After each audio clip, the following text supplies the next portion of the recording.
Hello, all. Welcome to another episode of CAPISAR podcast. And in this episode, we are joined by astrologers Tania Daniels, Sharon Knight, and Joli Knott, where we are going to discuss the Cancer Ingress 2025. So I know we are a little late, not a little late, probably very late, but I think the chart still is very, very relevant in terms of what is going on.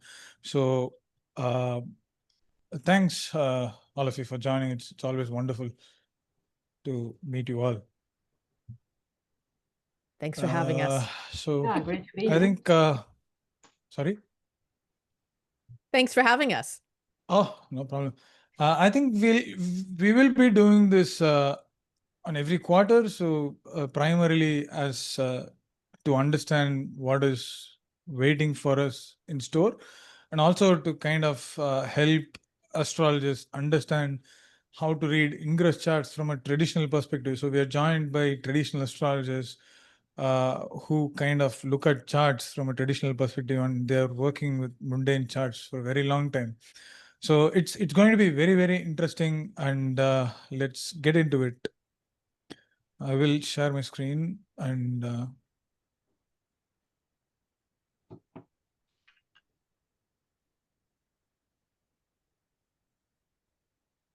yeah. There we are. Yeah. So I straight away put up the 1776 Aries Ingress. So first we'll look at USA, and then we'll move on to other countries based on the time that we have. So to start with, ingress charts is one of the primary charts that we need to look at. So I'll ask Sharon to kind of give a little bit of an introduction to why ingress charts are important, and why going back in history, especially the ingress that is close to the foundation of the nation, is very important. Okay, well, I wasn't expecting that. Oh, sorry. In traditional astrology, or in mundane astrology particularly, the one thing and the only thing that we can be certain of is the time of the Aries Ingress, and this was of extreme importance to the early astrologers, but particularly the Persians, Abu Mashar. And he wrote a huge book, which sadly is out of range of most people. It's a Brill book on the conjunction. Oh, I have actually got it here. Abu Mashar, Astrology, the Book of Religions and Dynasties on the Great Conjunctions. So the first great conjunction was actually the coming together of Jupiter and Saturn in Aries. So this was the great mutation, and they were of the opinion that it lasted 960 years. And because they couldn't always see Saturn, they used the mean conjunction, not the actual conjunction. So that was first and foremost the main conjunction chart. And then the next was the Aries Ingress. And this is, throughout history up until sort of recent times, I think, is where the importance has been forgotten, sorry, of the Aries Ingress. For instance, with America, because the time is debated when the actual declaration was signed, bearing in mind that they actually started drawing up in 1774, but it wasn't ratified until some date in July 1776. But it wasn't actually acknowledged by the rest of the world until, I don't know if it's the Paris Treaty or the French Treaty, in 1778. But going back to 1776, particularly where the American chart is concerned, the Aries Ingress chart sets out the year. So sorry about this. And so you always read every monthly ingress. It wasn't just the Aries Ingress or just the quarterly ingresses. It was every month. So when the sun moved into 0 degrees of a sign, you set up that ingress chart. And another thing, we were also told to always look at the lunation prior to the Aries Ingress. So sorry, but I have to say, in my work, I've never found it's really helped. Joli or Aswin, Tania, do you want to say something while I have a cough?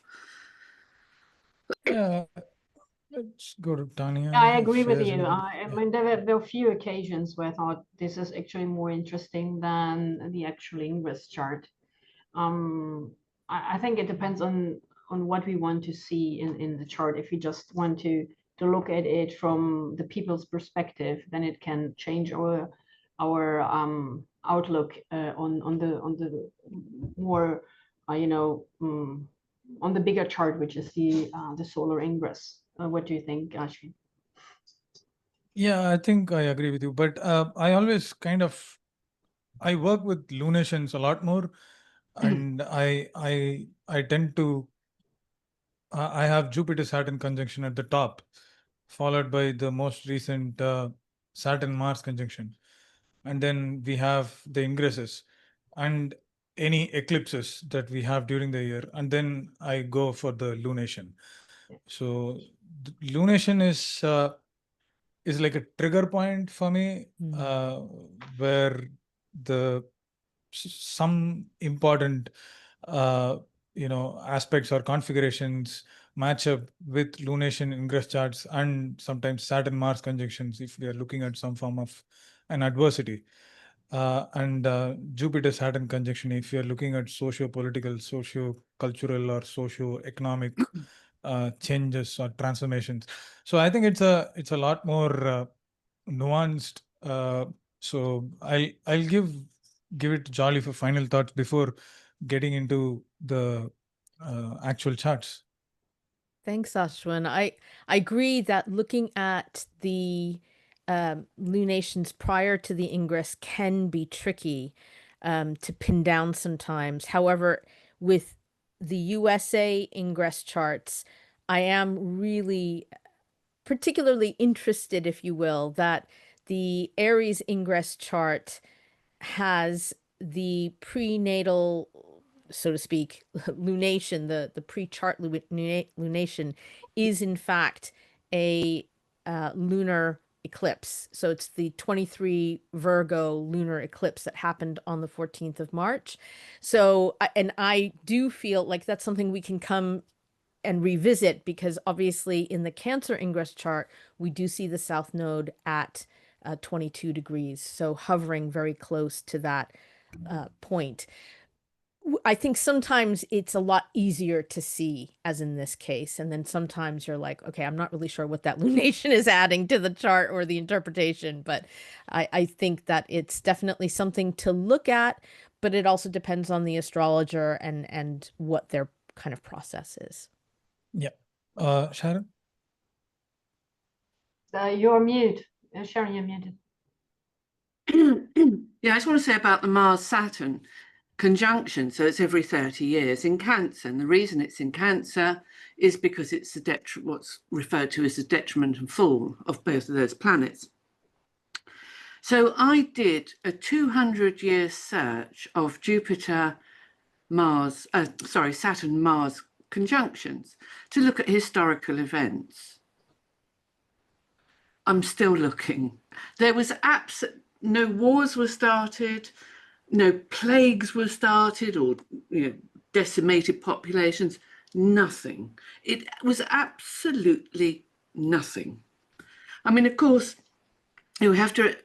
In fact, I think it's Abu Mishar says that it's when they can join at 0 Cancer, and I looked at that, and actually 0 to 7 degrees Cancer in Western tropical astrology are the bounds of Mars anyway. So, yeah. And Mars is what is referred to as a water triplicity ruler. So Mars actually isn't as badly off as one would think, because the term is he's in his full, because Cancer is opposite Capricorn, where he's exalted. So when somebody's in full, I mean, they're in the gutter. But actually, Mars owns the gutter that he's in. So he can say who treads up and down in his gutter, and which means he has a voice. Now, the voice may be muted because it's a water sign, and fish and crabs go clap, clap, clap, or fish go bubble, bubble, bubble. But Yeah, so when I focused in on at 0 degrees Cancer, there was, I mean, just nothing, and only a few conjunctions. I think I might have written the article for the Chronicle. I can't remember, Aswin. Anyway, or I gave a talk on it. So that's what I want to say about the Mars-Saturn conjunction, which we were taught to fear. Actually, I could find no historical basis for bad events. So Now I'm curious, have you tried also other aspects for the same combination? I mean, I would imagine that the square is I much looked, than just the conjunction, because in the conjunction I would imagine some kind between those two planets, some kind of annihilation, since they are so opposite in their functions. Like one is hot, one is cold, one blocks, one is pure adrenaline. If they conjoin, I could imagine that they just cancel each other out. nothing happens. Nothing happens, exactly. So the conclusion of that would be, well, the hypothesis would be that the square must be much worse and that we would find something there. I haven't done this yet, but have you looked into that? No, Point of view, I mean. no, for that particular article or talk, whatever it was, I simply looked at what we were told, the conjunction in Cancer and in first degree of Cancer. But I looked at all the conjunctions through Cancer and it was still nothing. So yeah, it's a surprise because, and Saturn's got the last 4 degrees of Cancer as his bounds. So the beginning and the end, they've both got some value. They've both got some property that they own and can say something about. But anyway, so I just wanted to raise that point that I did do an in-depth look, and it was, as Tania said, they obviously cancel one another out. So anyone who reads that this is to be feared, fear not. It doesn't happen. Not always. Not at all, Ashwin. I couldn't find anything at all. But I'm in also, general, sorry, Ashwin, just to jump in, I'm also wondering though, like riffing off of what Tania has mentioned, that idea that it's like a new moon that's hidden in the sky. So their seeds are being sown, but we're not necessarily able to see them in the moment. It's only when they become more visible with, for example, the square or the opposition. Maybe, I don't know. I haven't done that study as you have. Yeah, I think that's a really valid point, that it's possible. As we know, in a natal chart, it's only when planets become Time Lords that their effects are felt, because not every planet is felt every day by everyone. So it could be when they become a Time Lord that triggers against that conjunction in Cancer. That makes so much sense to me. I'm currently in a Mercury for Daria with Mercury as the Lord of the distribution in a level 2 Mercury period, and Mercury is about to go retrograde later this month. So I'm feeling the Mercury, needless to say, above and beyond everything else. So one of the things that I want to point out here is the technique of greater fardars, which might point out, point us towards some form of an activation of these planets. But we know that even though sometimes it becomes difficult to judge whether or not this particular conjunction is bad, but I think overall we have seen some impact. I think Iraq war was when Saturn and Mars were conjunct in Cancer. So, and I did a talk for the Astrological Association last year where I think a major, a tragedy of, the Islamic people, or, the preachers of early Islam at around 610 AD started fleeing from Mecca, and they kind of went to Medina, and both Saturn and Mars were retrograde by then. But the moment, after a few years, Prophet and his followers came back to Mecca, and the entire setup turned out to be one of the most holy places for the religion of Islam. So I also pointed out that it's very important to note that both these planets are retrograde. So something is kind of coming back to the place. So as Sharon pointed out, it may not be necessarily all times adverse. So we may need to kind of, understand what is going on by using layers of charts that everyone has mentioned. So not just to rely on one particular,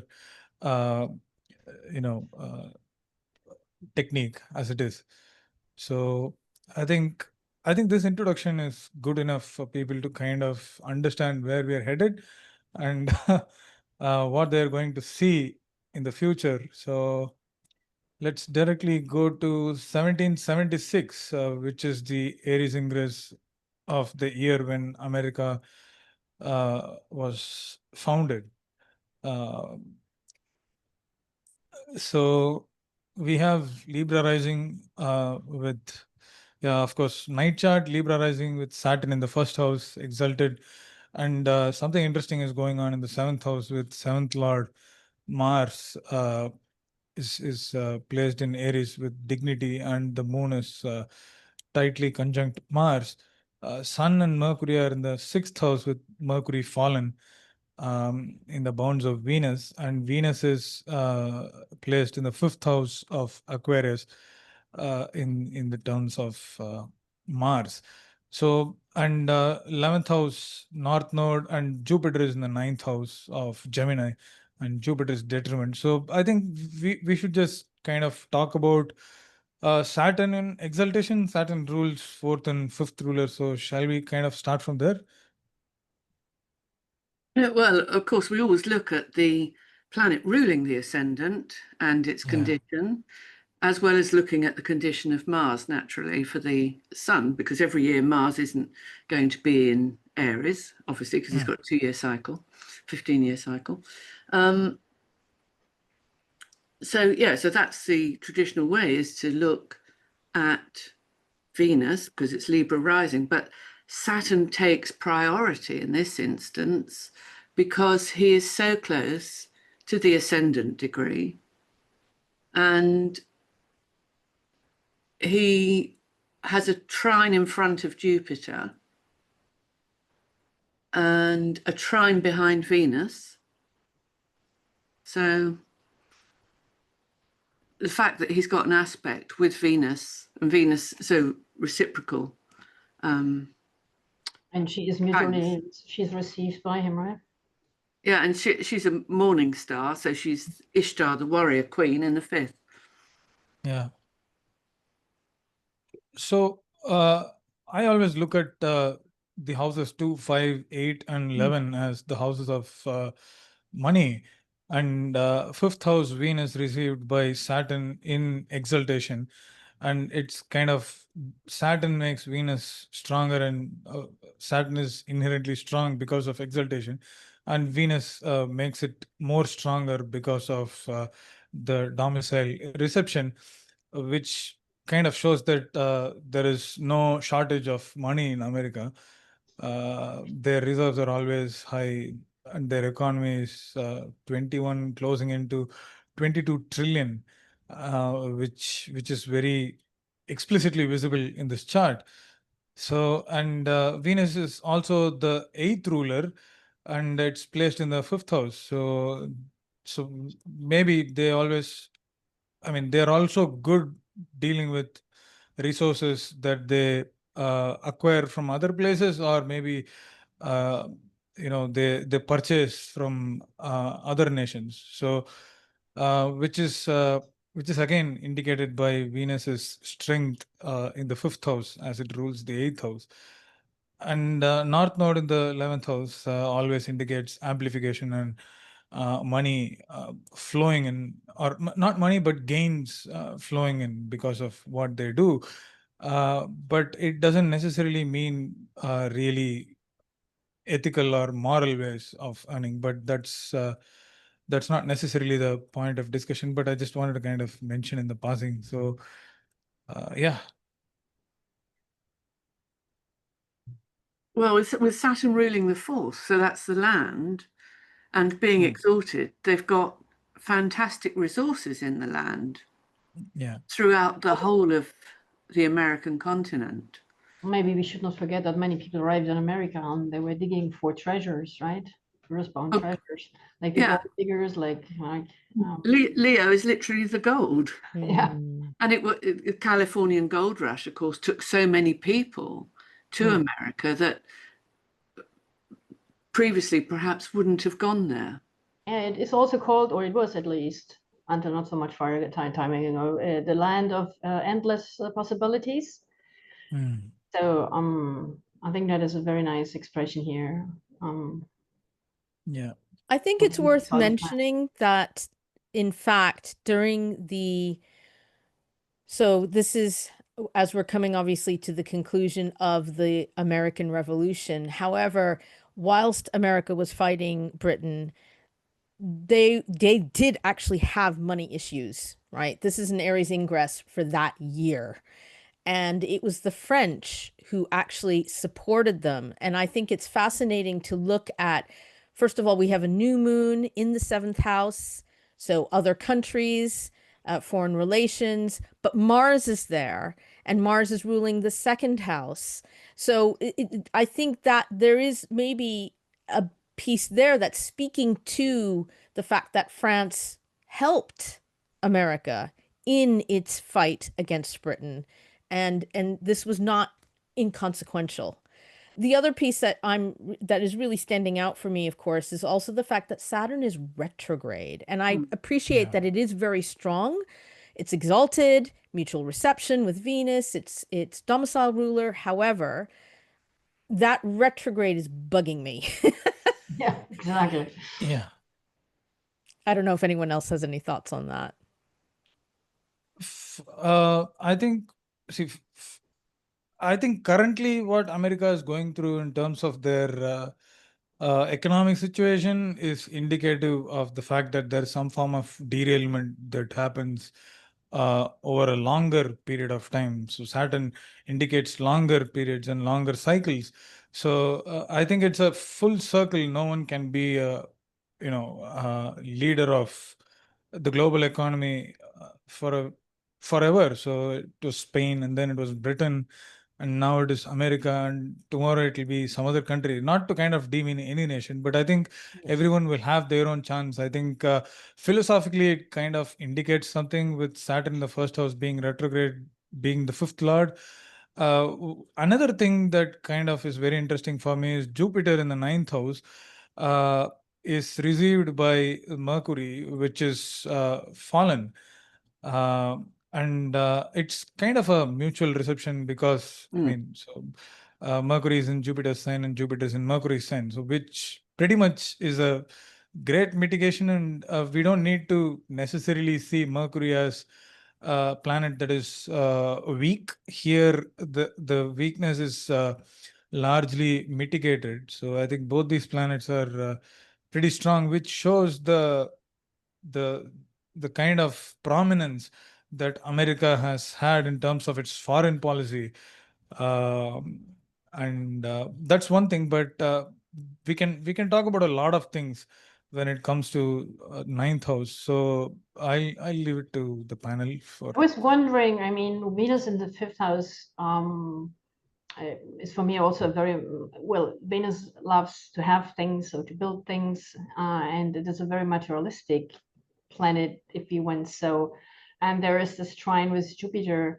So buying and with the American politics, you know, is good until then we have at a certain point we have Saturn that is retrograde. I wonder when it will break up.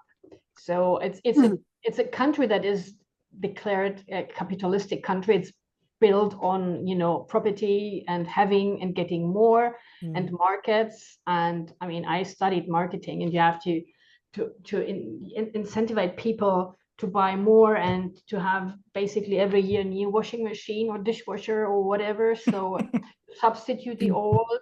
So it is not cherished to repair. It is more incentivized to build to buy something new. So and then I wonder, okay, this is also implying making more depths to have more. But what is the Saturn? Saturn is at some point showing, a red card and say. But what I find interesting is that with the exception of Venus, all the other planets are in the terms of Venus or Jupiter. Yes, yes. And I think that's why perhaps America has fused as well as it has done, because it's only, it wasn't 1776, not all the states were part of America. So again, this is something we should bear in mind, that various states came in at different times. Up until then, they were under their own jurisdiction, but they've come together. And I think, and of course, America is a strong Christian country, and Jupiter, planet of religion, is in the 9th and aspecting the ascendant, aspecting Venus in the 5th. And church plays a huge role in every echelon of society in America, which it certainly doesn't in the UK, for instance. So I think the role of religion in America should not be overlooked. Now, we know that a lot of the religious leaders, personalities, have made millions and millions through their preaching and their churches. And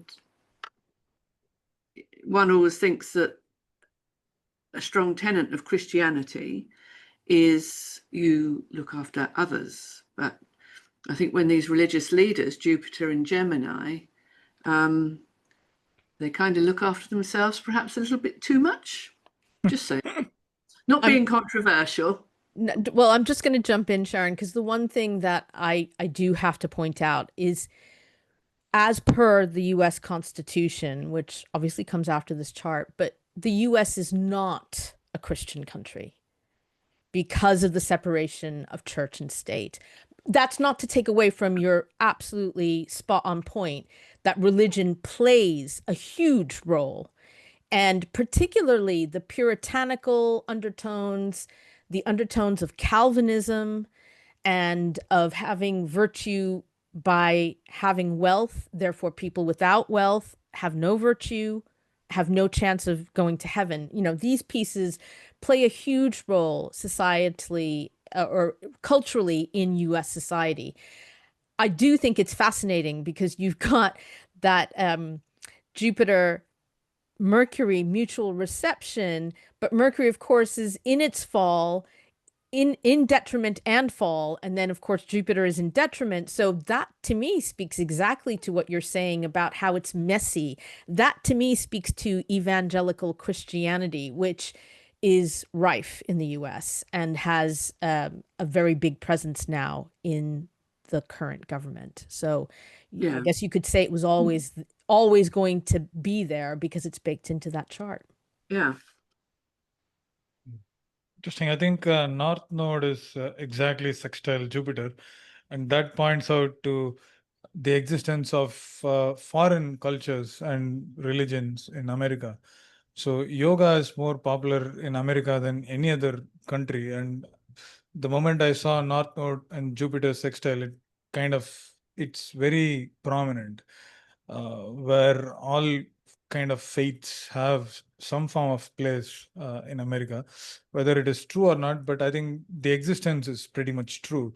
So for example, Indian astrology is, widely practiced in America, and yoga is widely practiced in America. So many people make their life out of yoga, and I'm not talking about Indian people going and settling down in the US, but it is the American people or Native Americans who are born in America end up teaching yoga or other forms of mysticism. So yoga is just one example, but there are people who read European cultures and Greek tradition, although people like to call that Greek philosophy is the bedrock of the Western society, but it is again a controversial statement.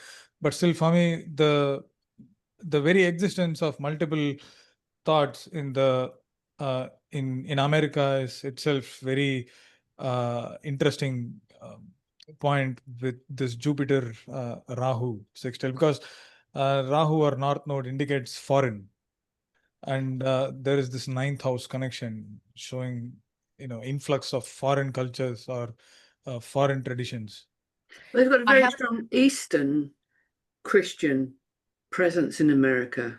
Right. The Orthodox, so they have a different day of Christmas, etc. But that's definitely a foreign religion, but it's very, very strong throughout America, the Orthodox Church. Sorry, Julie, I cut across you. No, not at all. I have to step in because for me, Jupiter very much helps syncretize. And what popped into my mind as you were saying this, Aswin, is the fact that one of the places where I think America does excel, my father is an American citizen now. His favorite holiday is Thanksgiving. Why? Because Thanksgiving is this kind of secular holiday that is open to everyone. And I know our Thanksgiving table not only had a huge turkey and mashed potato and cranberry sauce, but it also had all these Indian dishes as well. And this is something that you'll see repeated throughout America, where people bring in their ancestral foods into the celebration of Thanksgiving. And that is exactly what Jupiter and Leo sextile, the sextile being an opportunity, is really saying. But on a completely different note, I do want to also mention the fact that the MC in Cancer in the 10th house being ruled by that new moon in Aries with the moon applying to Mars, I think does speak to this idea of America being in endless wars. Yeah, I think I was coming to that 7th house aspect, which kind of, I'm sure, is very interesting for all of us. So Mars in the 7th house, and Mars, we know that is open enemies in mundane astrology, at least from traditional methods. And 7th house is very strong because of Mars. So we have this constant opposing force against America. So America is not going to be a nation that is going to be celebrated by everyone. So they're going to have a lot of enemies, and people are going to kind of talk behind their backs, even though they may not open up because of the inherent strength that America has as a global superpower. But still, I think somewhere they have enemies, and people, other nations may or may not extend their hands with, wholeheartedly. So I just feel like that is one of the that is also one of the reasons why America is constantly in some form of war, um, and the moon here is very interesting for me, because moon not only represents the king or the administration, moon also represents people. So which means that people of America are also not they're not going to shy away from expressing their opinions when it comes to wars. And we have seen even after the 9/11, and so many people wanted to kind of get rid of all the terror groups or units, but so many people also stood against any form of war. And we saw that during the Iraq War, where a lot of American people came out in support of peace. And it still happens with the the Middle East conflict, and I'm pretty sure it's going to happen. So I'll just leave it for you. Yeah, but it's follow the money, isn't it? Mars rules the second. Mars likes war. Yeah. Where do they make money? They don't make money from peace. They need war in order to make money. And they only really got involved in global wars in the 1900s. Prior to that, it was just issues between each state. I mean, they said it out loud what happened after a war, right? They said it out loud that they wanted to make a certain place a new Riviera. I mean, this is something I have heard before. It's basically the same sentence happened after a big earthquake here in Italy, and there were politicians laughing secretly on the phone. They didn't know that they were recorded, and they said, okay, this will bring us a lot of money for the reconstruction of these places. So this is basically what we heard regarding Gaza, but this is also what happens in or after each war. Not only they sell a lot of weapons and war machines, of course. I mean, I think America is the first producer of weapons in the world. But after that, they can reconstruct, or they can take, let's say, they can administer certain places like oil fields or stuff. So they make a lot of money through war and after the war and what comes with it or after it, right? I mean, if the governor of a place or the administration is not anymore in place and they have to step in, there's always something in for forces who come into the place. We should remember Mars is also iron, metal, weaponry, machinery. Yeah, of course. And I then mean, not be illusioned. I mean, America doesn't go into war because Americans are, I mean, American politics or politicians are so good. I mean, they want to make money there. They want the oil fields. This is what they wanted in Iraq. This is what they wanted in so many wars. And here we are again. And we always fall into this. Well, it's not just America, it's so many countries. But by keeping the munitions side or the weaponry side going, they employ so many people. So so many slaves paying a portion of their wages through taxes to the government. So it's a perpetual hamster wheel. They've got to keep the people employed. Yes, of course. Yeah, I think we can also see this from this, you know, the constant need to be in some form of a conflict in terms of the nation's direction or the path of the nation. Is MC is again administration and king, and it's very clear in traditional texts that if the MC or the lord of the MC is afflicted by malefics like Saturn and Mars, the no matter what the king or who the king is, they will kind of lead the nation to some form of conflict. And if a lot of the MC or the MC is even more badly afflicted, there could be cases when the leaders are assassinated or even kind of taken to further detriment or damage, which ultimately leads the nation to a difficult direction. So I think that is inherently present in the ingress preceding the foundation. So yeah, Jolly, did you want to add something? I'm pretty sure you want to. Just really quickly, I think what's coming to mind is all these mineral rights that are being secured by the US at the moment in Sudan, in Ukraine. And I'm noting that we have that Saturn conjunct the ascendant. It rules the fourth house. There's something there about this. And then maybe that's what the retrograde is speaking to. It's going in, it's going down. It's you know, this obsession with fossil fuels, with minerals that are from the earth.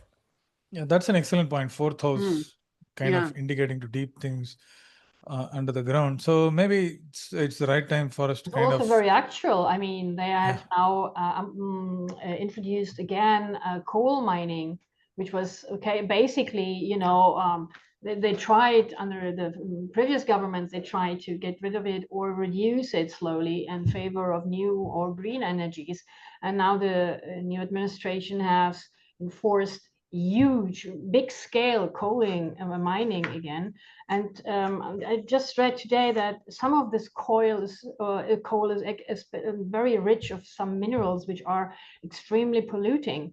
But of course, part of this coal mining business is selling the coal to foreign countries such as India or China or somewhere like that. So, and they get huge subventions. So they have also introduced this in the new bill that but that's another chapter, that these in polluting activities can again be funded, publicly funded. So I just put up the current transits on this Oh, foundation, right, thank you.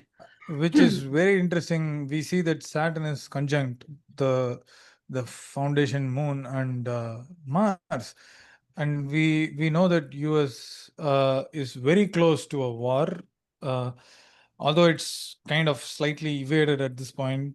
But I think uh, America is very close to a war. That's one thing. So we see that's one thing that I wanted to point out. It was very interesting. So yeah, Yeah, so at the moment, Saturn's actually blocking the influence of the moon from the Mars because he's inserting his ray at correct. 1 between 0 and 3. Yeah. So it's a blocking, but of course he's going to retrograde back again Yeah. over the moon, over the sun, until it goes back to 25, I think. Oh, you got it there? No. Sorry. I thought you had it. Yeah, we can. I need new glasses, and I'm sort of peering. I thought you had the dates when he starts retrograde and then goes back again. Saturn goes back retrograde. So we have this is October 2025, where Saturn is Right. in back into Pisces. Yeah. At around 26 degrees. So if we put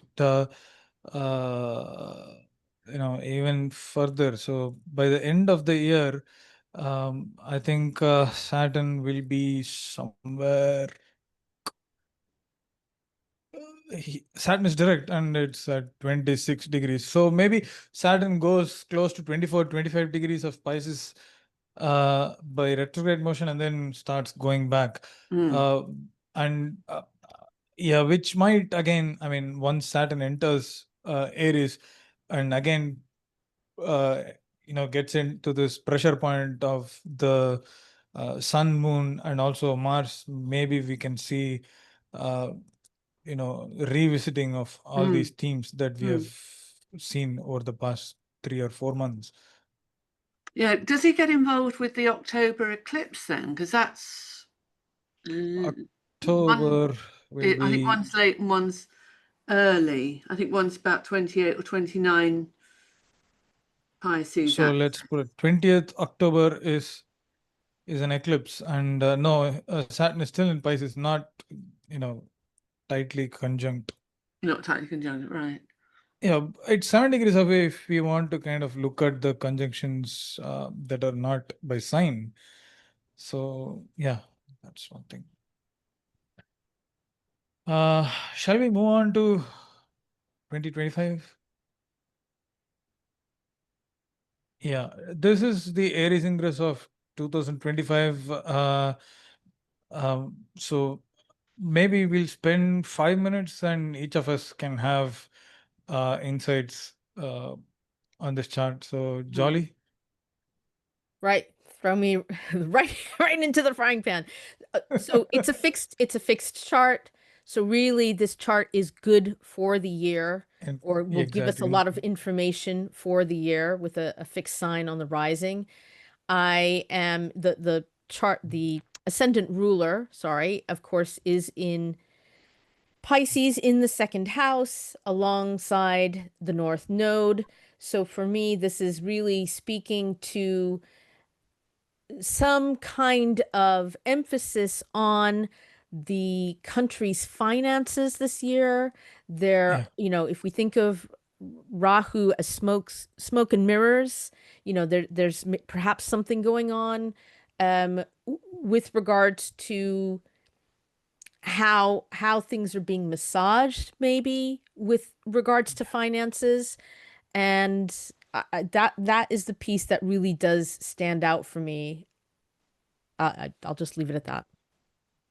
I was looking at the 9th house and everything that happened to the universities. I mean, Harvard, Excellent. Columbia,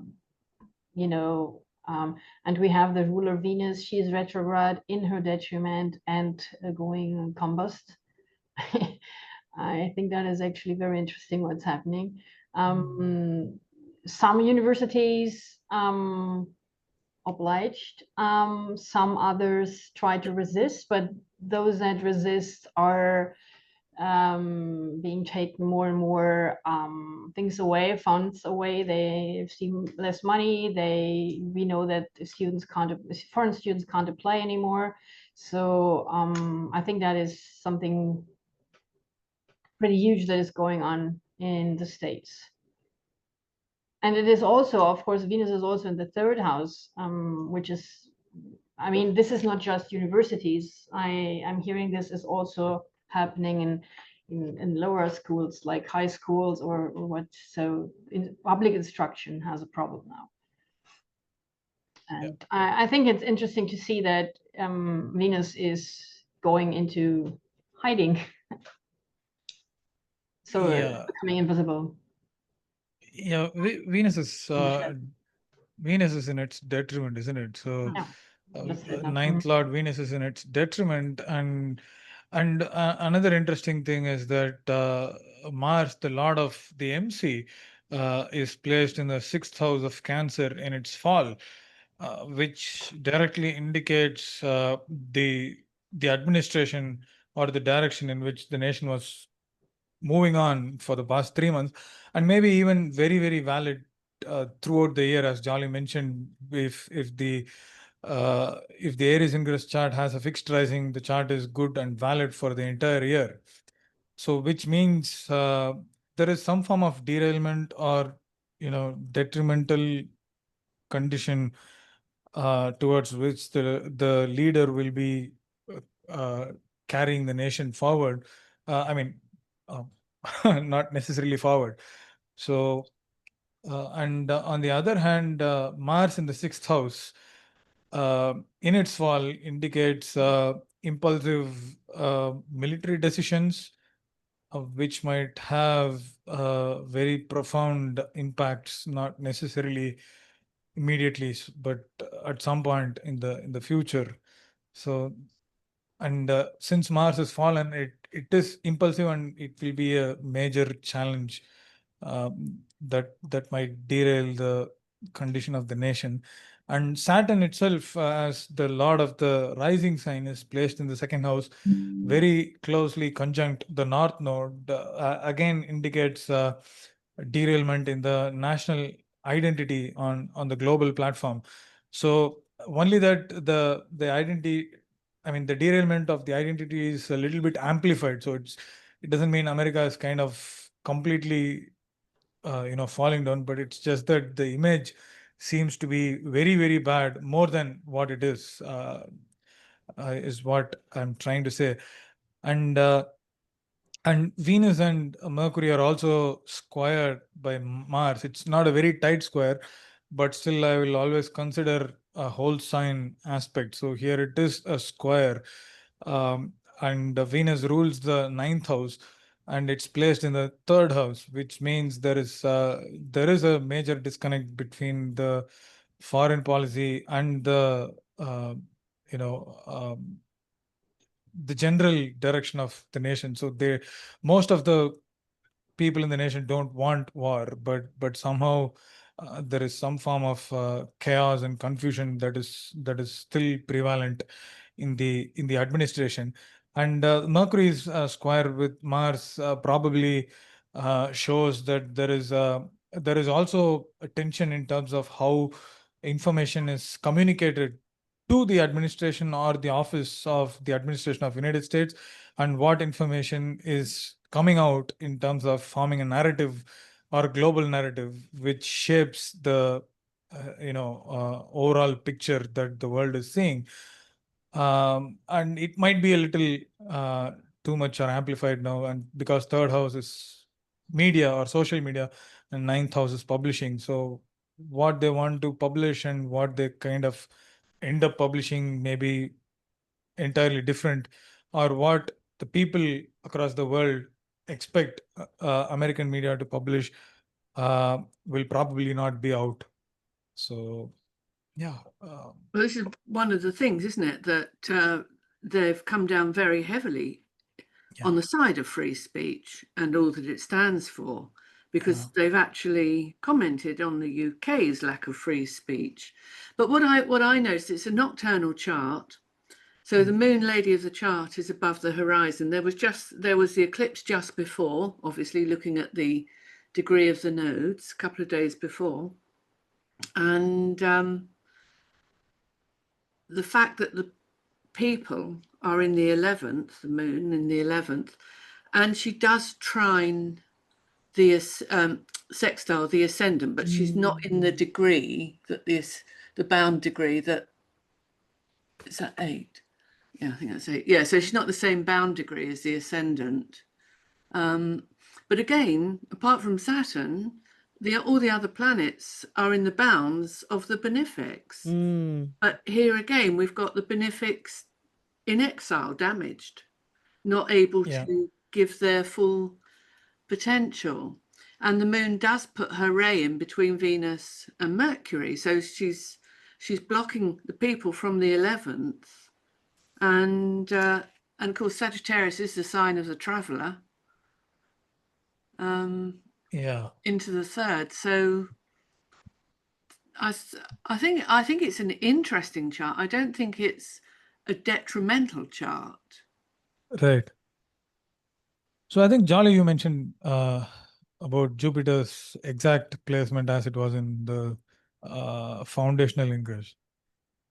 I just think that's So- fascinating. It's literally the same degree, 14 degrees of Gemini. So there's an echo here.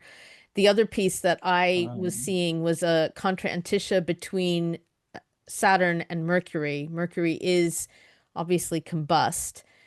And I think, so that the way I always think about that is some kind of secret opposition.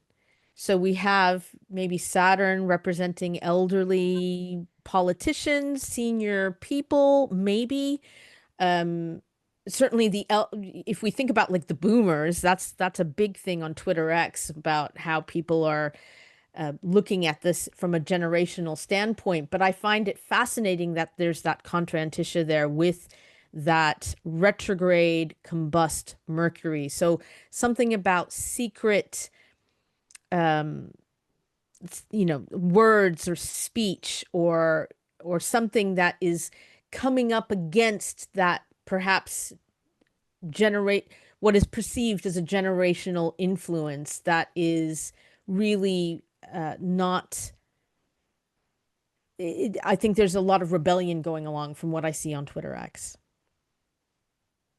Yeah, but it's also not free speech. I mean, Saturn and Mercury together is not free. Oh, 100%. Controlled is retained. It's so I would be very worried about that, actually. I mean, I think everybody can feel this, that we're not anymore free as we were in our speech, generally speaking, and I think in America especially now. And how interesting is this immigration situation, like people getting deported? Because again, Saturn rules the 1st house and also the 12th house. So That was my thought too. Yes, exactly. Yeah, I mean, we know that the go ahead. ICIs or ICE has been, well, it existed before, but now it has been kind of strengthened. So it's a public law enforcement. So I would think we would see it as Mars in the 6th house's law enforcement. But then again, Mars is not in his strength, though it's in Cancer, which well, it's interesting. There, it's the guise of, Cancer is protection of the home, protection, that protecting that soft underbelly. And so there's this perception that ICE is doing a job that might be perceived as dirty, but someone needs to do it. We need to get rid of, the country needs to be rid of the illegal people who are siphoning its wealth and its energy. Both malefics banned everything apart from the moon. But it's in his But- fall. I mean, is it just doing that? Is it just, is IC, is it just, detaining people who did bad things, immigrants who are without papers, or, criminals? Or is this going beyond that? Because it's a planet that has no dignities there. Or, well, it's in his fall, let's say. Well, Mars is in his joy in the 6th, and he Yeah. does also indicate the forces and the servants of the government. Yeah. And he's quite happy doing his job, as it were. Yeah, again, not dignified. So I wonder. Well, he's got joy, and he's got triplicity rulership. So he's not. This is what I'm saying. I said earlier that although we think it's terrible with Mars in Cancer because he's in his fall, and therefore we expect him to act as badly as he possibly can, but yet he does have some dignity. So I wouldn't. There's a contradiction, certainly, yes.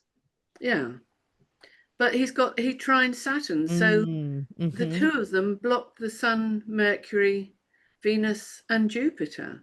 They're all caught between a rock and a hard place and a ball of fire or floods. Jolly, it's interesting. I can just see that I put up the 12th parts, and Thank you. the 12th parts of Mercury Wow. is in the 6th house. How interesting is that? Which again kind of puts some form of conflict or challenges when it comes to free speech.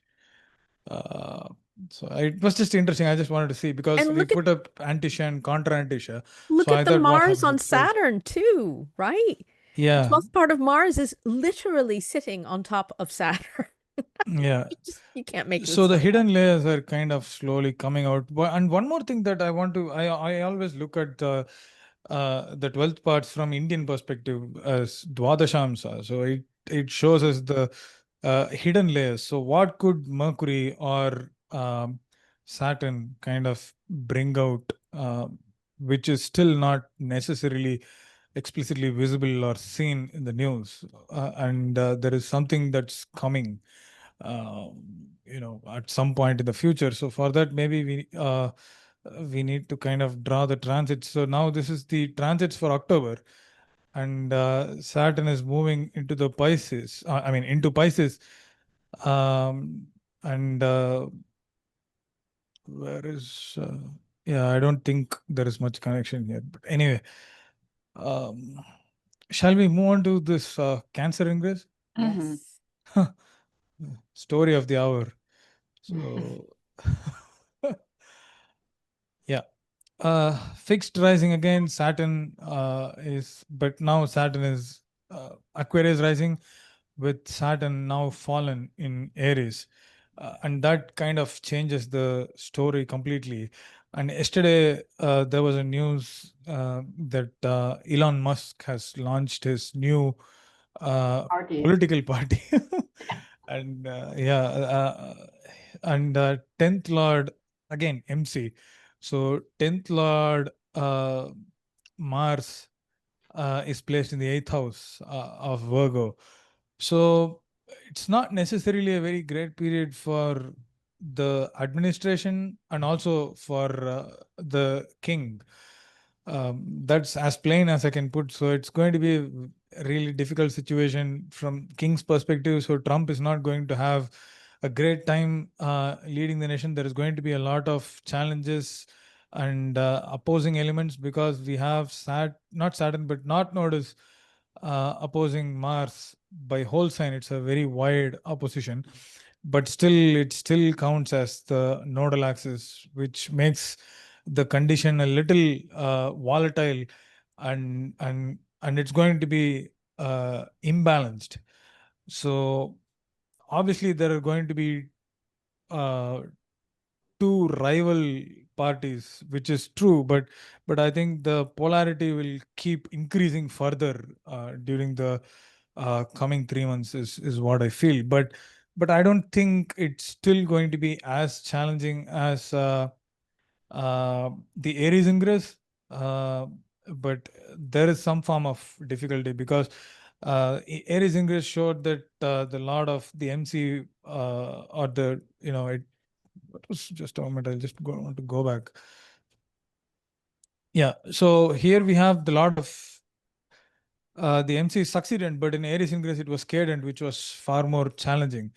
So this Mars is maybe not as bad, at least equal to what it was.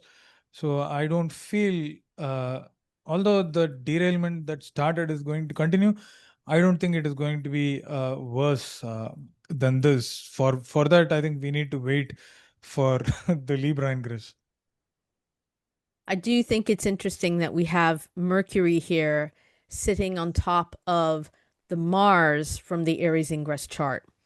It's almost like there is the feeling I get from it is this idea that there is an emotional appeal to the people ruled, Cancer ruled by the moon, for war, trying to, this idea of manufacturing consent.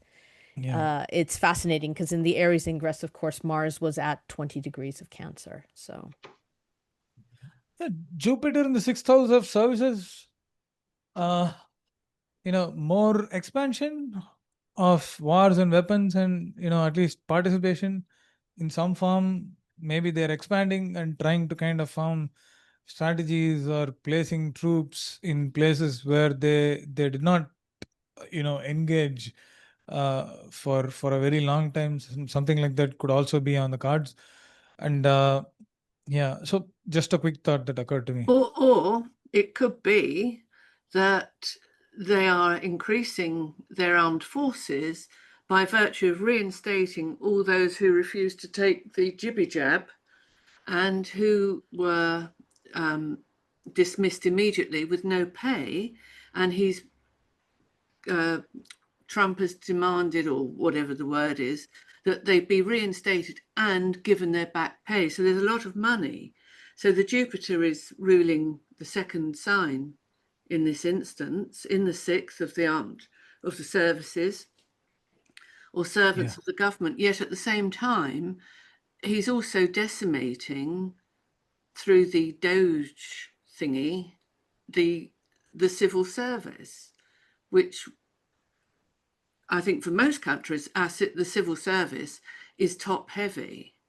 And so by slimming that down, they're saving money, but yet they're reinstating all those who wish to be reinstated, and also those who lost their job, I think, in the civil service, what we call civil service, again, who refused to have to undertake the directives of that time in 2021. So I think that's why the Jupiter, even though he's under sunbeams, that we're told when they're in their exaltation or any of their dignities, that they're not harmed by the sun, but you just can't see what they're up to. So he's exactly concealment. Yeah, it's concealment. So perhaps there's a lot more money going back out to the many thousands that lost their jobs 3-4 years ago. I find it interesting that the sun is first applying Saturn and then Jupiter. Yeah, by square, yeah. So it's 12th and 1st. But again, I look at that Mars, and he has got some dignity because it's a nocturnal chart, and he's above the horizon in an Earth sign. Where again, he has triplicity. So I don't see, of course, what it's done, isn't it? It's cut the funding for other countries. The partners, any partners very much that were involved with America, they've had unless they play ball with the tariffs, they've got to pay a lot of money. So maybe that's how this Mars is working on behalf of the people. Well, you could say, I think, with Mars in the 8th house of, external resources, again, to me, this is speaking to, it was just announced that, the US has, kind of manufactured the ceasefire as a result of the US gaining mineral rights in Sudan. So, you have an earth sign, Mars, speaking to war, conflict. And so it's as a result of conflict, the US now has access to other resources outside of its own land. I do think, certainly that Brilliant. Jupiter is sitting in the bounds of Mars. So that is also for me quite loud, I think. And it's a Jupiter that's dying. It's pre-Cazimi. So it's a Jupiter that is perhaps exhibiting bravado, but I don't know to what end necessarily. Well, he'll be changing his phase, won't he? Exactly. I'm not within 7 days though, but he'll certainly be changing.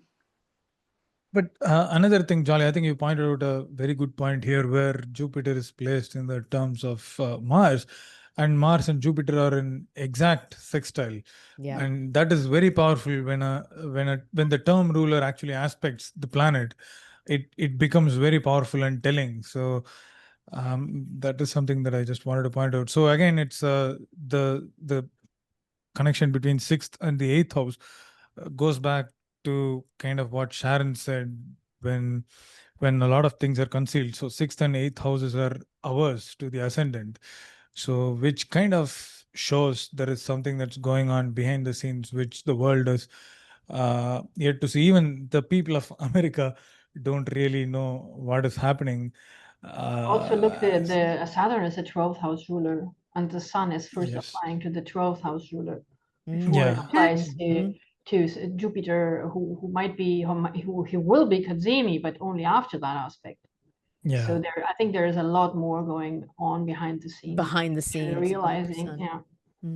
yeah. I just want to kind of bring in another Hellenistic idea in terms of transmission of rays. Moon is in the early degrees of Taurus. I've just asked you in the chat. I couldn't see what it says, but that's the point I was going to raise. Off you go. Yeah, Moon, Sun, and then Mars.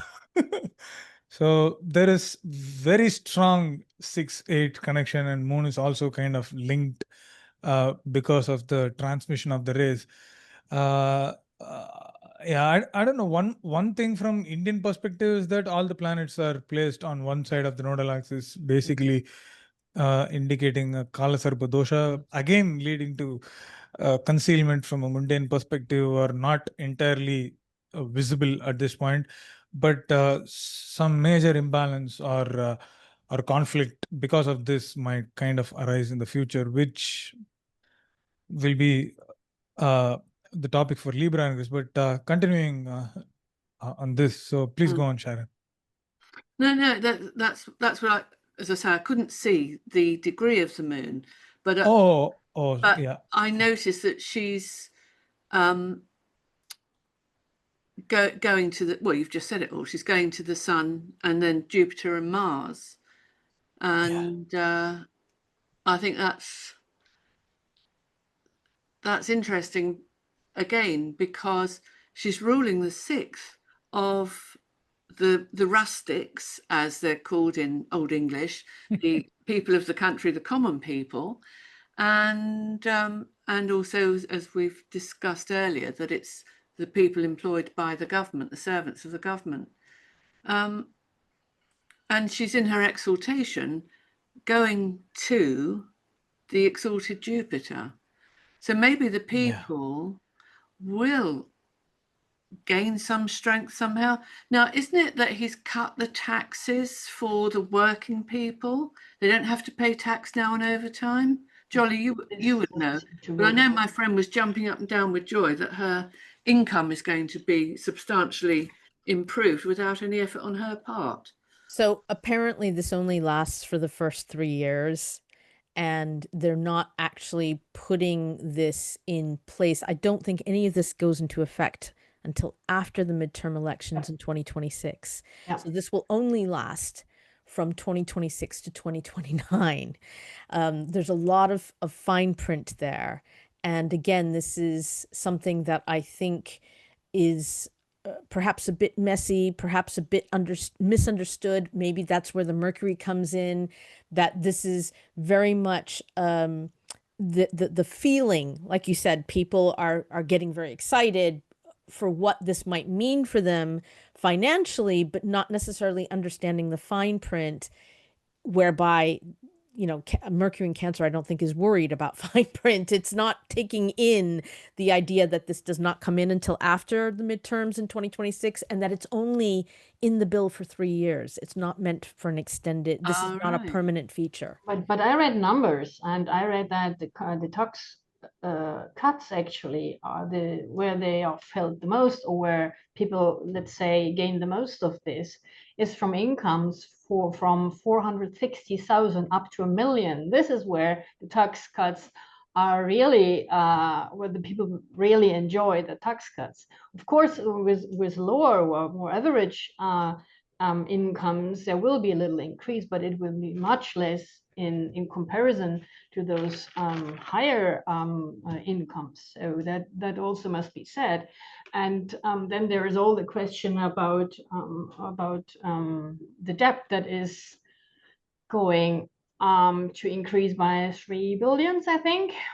3 trillion. Trillions, yes, sorry, I always confound. Yes. Isn't the debt owned by the Fed, not by the people? The debt. The debt. I read somewhere that the people don't own the debt, the Fed does. But I don't know what the Fed does. Apart from what I read was it owns the debt. Well, the debt is actually a very interesting point, because the state, whatever state or whatever country we are talking about, when it increases its debt and can't finance its debt from the income from taxpayers, it has to go to a bank to ask for money, like we do with our normal home bank. Only that the more the country is indebted, the more it has to make it interesting for its creditors to give them even more money. So the interest rate will increase, and this will be important for everybody, especially for a small and average income, because everything will be just more expensive. And not just the American debt, which everybody pays too, but if I'm a small business owner and I want to pick up whatever, would say $10,000 because I want to buy a new machine, this new machine will cost me more because the taxes will raise. So this is something that people really not often do not really understand. So, but I wonder, is the Fed a proper government department, or because it's independent of the government, would the Fed come under the 6th house? That's a really good question. I don't know what the who gives the credits to the US is usually not banks. That can also be private investment companies, and they are usually foreign companies. So the US is indebted mostly to China, but there are many companies, Japan as well, which have a multinational, of course, backgrounds. But it is very interesting if you think that the money that the US own foreign country, the debt, that the American debt is actually in foreign hands, and if those foreign countries want to squeeze something out of the Americans, they might have leverage. This is what happened in March when the markets were roiling. And in fact, it turned out that there was, in one instance, I believe, a huge dumping of US debt into the market. And I think they later traced it back to Japan. Yeah, that might be. But also, we have to look which countries are accepted from all those, special taxes applied. And, I mean, I think I last read that the US have like 135% of debt of their income of the national tax income. So this means like 1.5 times what they have, what they're basically what their income is, which is very much. If you compare it to other countries, I just read the statistics. Germany has 65% of debt, and America has 135. Japan is much worse. Japan has like 225, which is the worst country at all. But America is pretty much, and it is increasing very much. So that's the point. Why if the depth that we take up now will increase. Coming back to the astrology, the Jupiter rules the second of assets of the people, and because he's in Cancer in the 6th, exalted, that's why I wondered about the increase in the finances of the people. But if I think at short term, the people will see an increase. But interesting what you say. It's interesting because also the money that the state has, which is the 11th house, the second from the 10th, is also ruled by Jupiter, and that's also exalted. And probably this is what specialists say, that the short-term effect could be very much like a small boom, economic boom, but on the long or mid-term or long-term, that will be very different. So this is like a sugar rush, I think. So we are now in the nice way to put it, Tania. Sugar rush. Very good. I think it's the second lord in the 6th house can also show that the means or ways of keeping their income intact might increase rather than kind of spending more. So I'm saying their spending might become much less, or their savings will increase because their spending is much less, or something like that. Because 6th house is considered to be the house of means, or the way we earn income. So here Jupiter is placed in the 6th house as the second lord. So and Jupiter is very strong.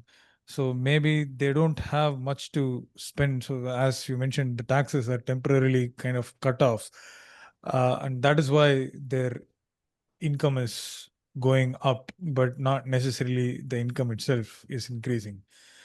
So, I mean, we should maybe remind ourselves that in the Ingress chart, the March Ingress chart, the Aries Ingress chart, Jupiter was in his detriment in Gemini.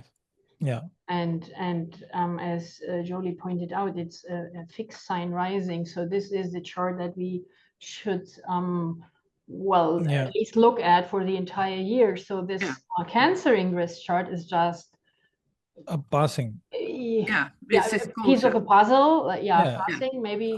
Which precisely again says that it's a temporary situation.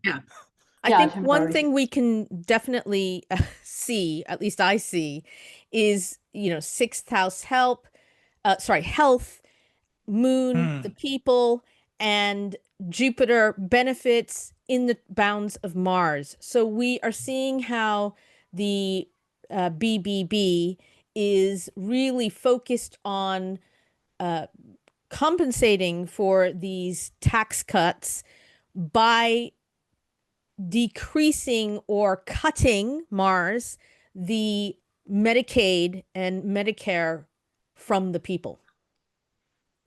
And in fact, there are 7 states in particular that are affected, well, most, because they have at least 250,000 people that are on Medicaid. 2 of those states, of course, are California and New York. But the rest of the remaining 5 states are in fact Republican states. So it's kind of interesting to look at it from that perspective. But also, I think we said that before, but even the cuts of Medicaid will become visible only after midterm. Yes. So all people who now support the big beautiful bill might not see the results for themselves or for their loved ones until after next year. Support the beautiful bill. Yeah. So, that's an excellent point, Tania. Okay. So I think it's time for us to move away from America and go to some other. So let's Well, there are other countries too. Yeah. Yeah, I don't know if you all have time. Maybe we can look at Iran or Israel. Which one you want? Please, not Israel. Or not It's Israel, okay. too traumatic. But okay, so but Yeah. Iran and Israel pretty much have the Iran is same. actually a very interesting chart, yes. Iran, Tehran. So yeah, Aries Ingress, Cancer rising. Gosh. Mars in Cancer says a lot. Exactly. Look, it's exact to the minute, the conjunction of Mars on the ascendant. Wow. Yeah. Crazy.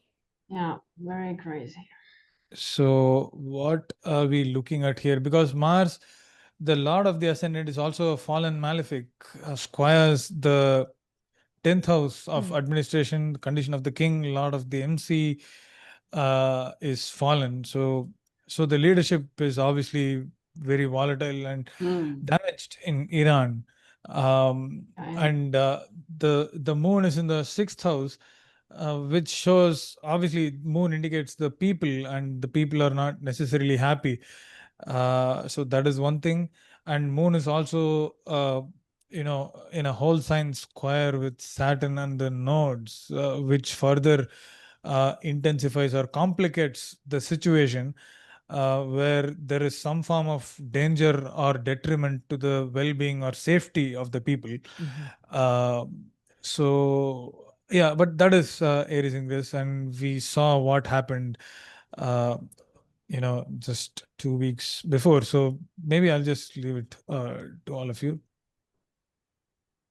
Well, it's a cardinal ingress, so it only lasts one quarter. Yeah, just to recap, not a very lengthy discussion. So we all have a minute or so to kind of talk about this.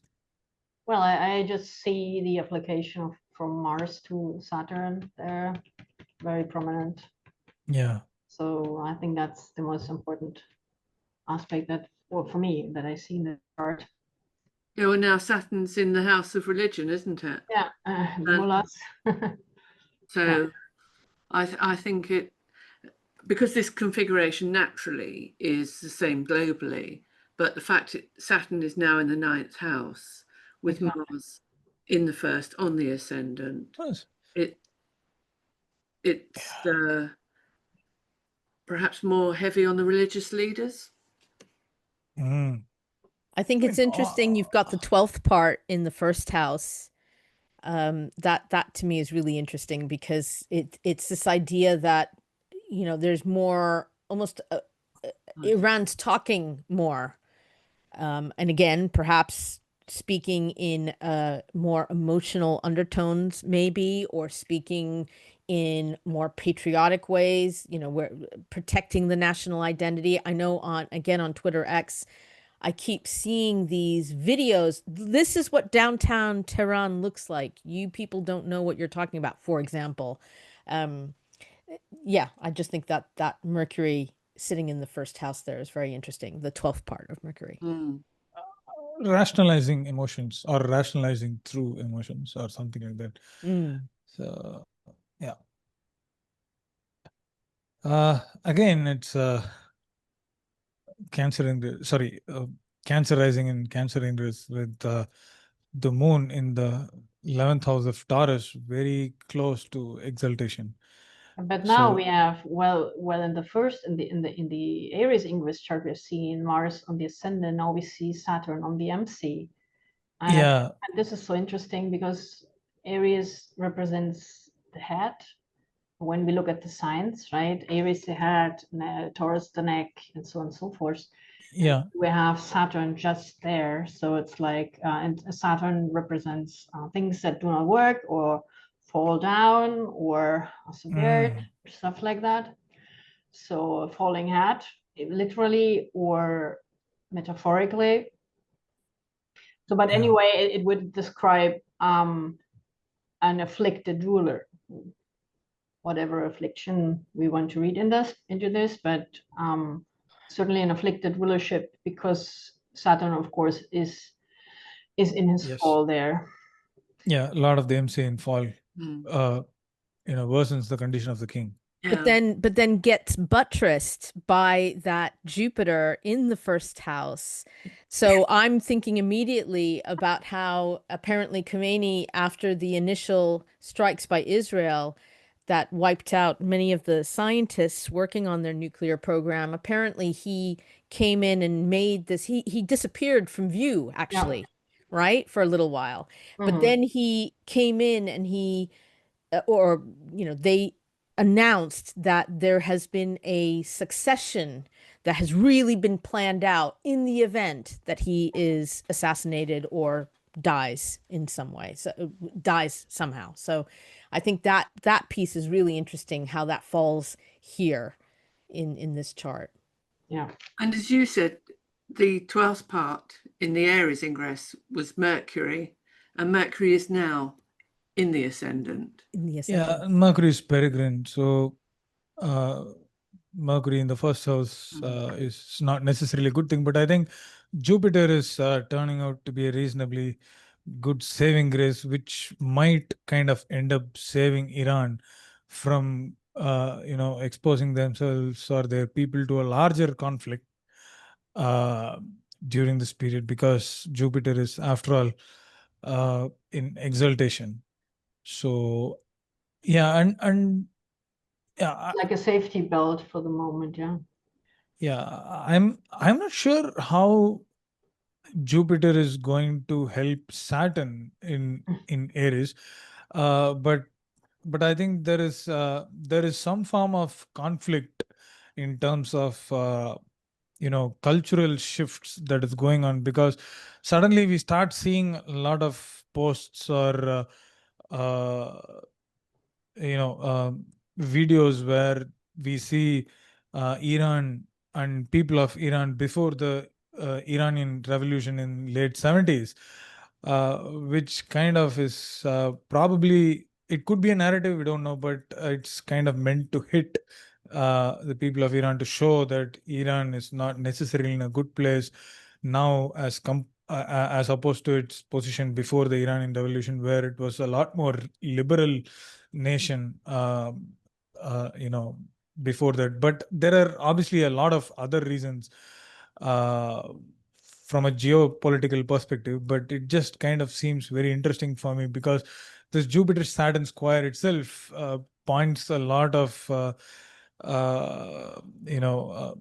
crisis within expansion, and how this entire thing is going to unfold from a socio-cultural or socio-political perspective is something that we have to see over the next 3 months. And I think that will lead us into the Libra Ingress with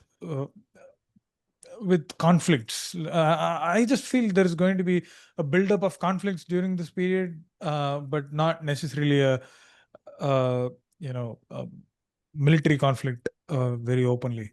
I mean, I wonder, because Saturn is now going back into the 9th house. So I wonder if the religious oppression will first increase in some way. It will. Because it is leaving the 10th house and then is going back into the 9th house, which I would think that there might be some repression also for, because maybe people started also to support foreign forces to get rid of this regime. But it is still in place, so I would expect that there might something happen before Saturn goes back into the moves forward definitely into Aries, where he falls, of course. Possibly when Mars and Saturn oppose one another. Yeah, exactly. From Pisces, Virgo, and knowing that the eclipses are there, so perhaps it'll be September time, October time. But I think, whatever, when Saturn's in Pisces, he's under Jupiter's domain, and Jupiter is exalted. So this is why I mean he might get his strength back, the religious leader. Well, I think sorry, sir. I was going to say, in the first few degrees when he's back in Pisces. He's in his own bounds. So he'll gain strength then. And then possibly once he stations retrograde and moves back through his bounds, there'd be a resurgence. But I think overall, Jupiter, although he's the planet of religion, and he's in the 12th by quadrant, but so his actions are hidden, and obviously at this chart, he's under the beams anyway. So it may be that the people will have a peaceful uprising, if there could be such a thing. Yeah, oppression is also one of those points that kind of came to my mind, because Saturn moving back into the 9th house, religious oppression at an unprecedented scale or something like that, because Rahu is also there, which indicates amplification. And to your point, Tanya, like foreign influence, 12th lord in the 1st house. So I was also wondering, Saturn is also the 7th house ruler. So the 7th house ruler is basically now going back into the 9th house. So, and the Trump administration openly said that they are now considering replacing the regime, which was before was just, you know, everybody knew, but nobody said it out loud, but he did. Yeah. So, you know, I think for me, the Saturn Jupiter square is stress testing. That's what that says to me. There's stress testing of different pieces around Iranian identity, around the governing structure that is occurring. But of course, when Saturn re-enters Pisces, not only will Saturn be ruled by an exalted Jupiter, but they'll be trine. So, you know, that's going to be the energy will be flowing between them. I think everybody was expecting something very horrible over the last weeks when they started to bomb each other, right? I mean, when the US were sending his war machine into Iran, we were all kind of nervous. And so far, I think the exalted Jupiter protected both countries from much worse. I mean, yeah, there were bombs and stuff, but they seem to be more pointed to specific targets and not, as we can see in other wars, such as, you know, civilians are targeted. So this is something that I have seen that I hope this will remain like this for a while. So I've just looked ahead. There was the war. I mean, there was an American intervention, but it didn't not create. I mean, Trump said, I think, to evacuate or anyway, Tehran. People from Tehran were fleeing, and they were all escaping because they were expecting bombs in Tehran, and it did not happen, thanks God. So it was a targeted thing, and I think that is also shown by this aspect here, this exalted Jupiter. Early November, and so I know this comes under the Libra Ingress, but we have Mars, Jupiter, and Saturn all in trine. You are like in a horrible light. Maybe your sunlight is coming. I have to pull my line down. Yeah. Yeah, that's okay. Okay. Yes. Yeah. A sin to shut out the sun in England, but there you go. This is what I do for astrology. Yeah. Yeah, I just wonder, like, if there might be some resurfacing of conflicts when Saturn goes back to Pisces. Yeah. Because it goes very close to the North Node again. So part of the reason why I don't see military conflicts in this chart is because for me it's important Mars is in aspect with the nodes or Saturn hard aspects, and likewise the Victor or the Lord of the rising sign should be in similar aspects. But here we see the moon is well placed in the 11th house in Taurus, and then Saturn is not in hard aspect with Mars. There is some form of vulnerability that Saturn has to go through because it is going to go back to the nodal axis. That is for a very brief while, because in October, we see that Saturn is, after the mid of October, Saturn is at 26 degrees of Pisces. That's quite close to the north node of the Cancer Ingress chart. So that is one of those very vulnerable periods as far as I see, but it could be religious conflicts or people gathering, to kind of inform or show that their superiority in terms of showing up they're united or something like that, or maybe government moving on to some form of oppression that could kind of come out to the limelight. So I just feel, although there is not necessarily much military conflict, but I feel some form of socio-political or religious conflict emerging out of this Saturn's retrograde back into Pisces.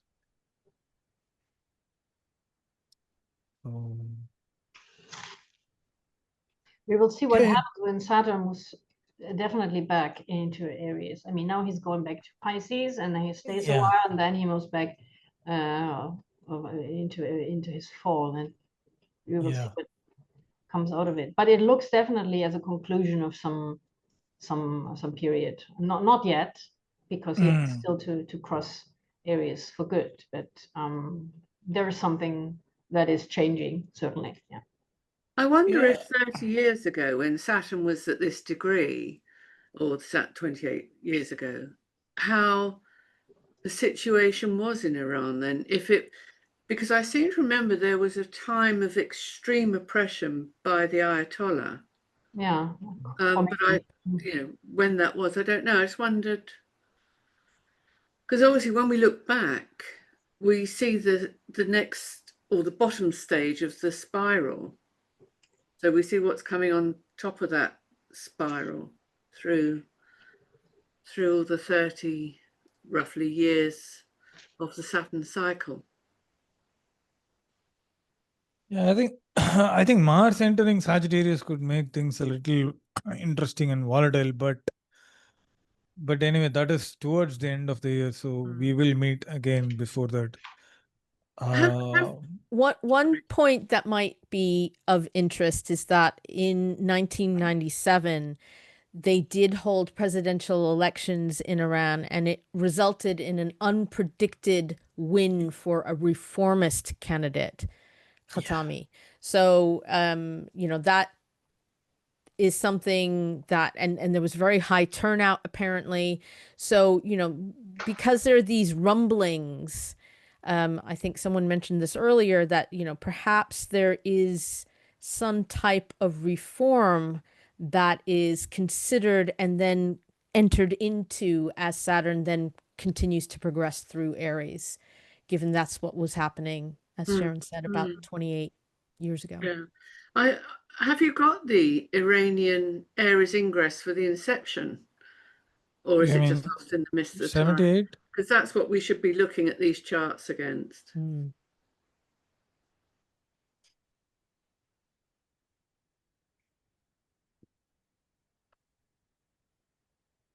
Yeah. So this was the overthrow of the Shah, was it? The revolution? Yeah, Iranian Revolution. So Capricorn, ruled by Saturn in Leo, in the bond of Mars. Again, a lot of the MCs in Saturn's in fall. exile. Saturn is in exile. Yeah, detriment. And Saturn is conjunct Moon in Leo in detriment. How is this for oppression? Oppression of women, particularly. Yeah, particularly. Yeah, that's amazing. That's a great point. And interesting, the ruler of the ninth, Mercury, is conjunct Venus in her detriment. Yeah, I was just going to say that the trine from the Saturn and the Moon to the Venus and Mercury together. So it's complete educational change. I believe they stopped women getting educated. Yeah, and this is a square. Sorry, they didn't stop women getting educated, because in Afghanistan, absolutely, the Taliban has been horrific on that score. But Iranian women are amongst the most educated women in all of the world. I mean, they've got so many women scientists. Absolutely. So, yeah, that's something that I think the West in general tends to North. misunderstand about Iran. Yeah, Iran doesn't impose restrictions on education, so that's Right. one good thing. So Mars in the bendings is a lot of the MC, which is problematic for sure. Saturn moon, as Sharon pointed out, that is one of those significant points when it comes to oppression. And then the fourth house, Mercury and Venus, both these planets don't have much in Aries. Venus has its detriment, and Mercury doesn't have much dignity either. Well, at least And the then it's moon is bound. applying to Mercury first before it gets to Saturn. Yeah. Right. So it's not, again, I'm just wary that there is so much propaganda that goes on, and I don't mean to be repeating it from one side or the other, but it's just astrologically, we can see that that Mercury does send a ray. Although interestingly, the whole, Saturn and Moon, in Leo, covering the head, covering the hair. So that I can definitely see. And obviously that's been something that has been a point of contention for Iran. So absolutely. Yeah. I think Tania is already getting tired, so which means we are in trouble. What did I do? So okay. Yeah, I was just saying, can we have the Cancer Ingress now again? Yeah. Oh, okay. You're waiting for that. I thought On the outside, yeah, that's perfect. Yeah, that would be perfect, yes. Yeah. Oh, sorry, Aswin, are you able to put the Aries ingress of the inception with the Cancer ingress on the outside? Oh, yes. Apologies. No problem.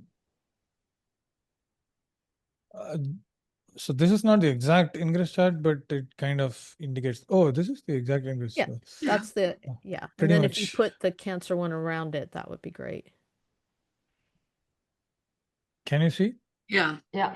Oh, okay. So this is is it the Aries and Aries, right? Aries and Cancer.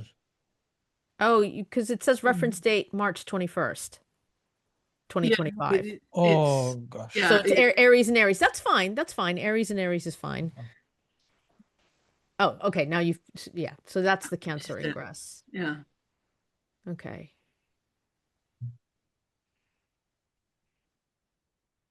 Okay. So Venus is on the IC. Yeah. Trying to. Yeah, right on the IC. Right. Oh, I see. Okay. Now I'm with you. Okay. Oh, wow. Yeah. Oh, isn't that interesting? Where's the right? Mars. Mars in the 9th. In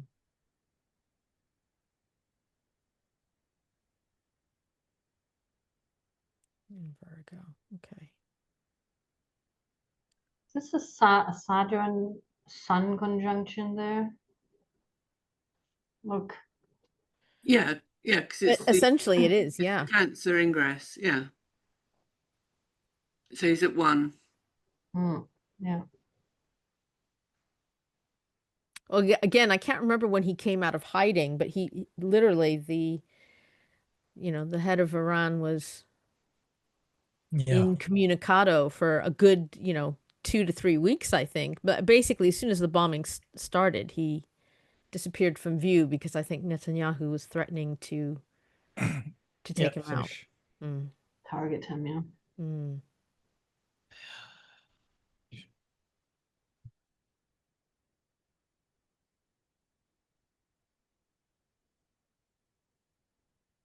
We've been going for 2 hours. The only reason I'm saying that is because if I have to watch a recording for more than 2 hours, I fall asleep. I'm with you, Sharon.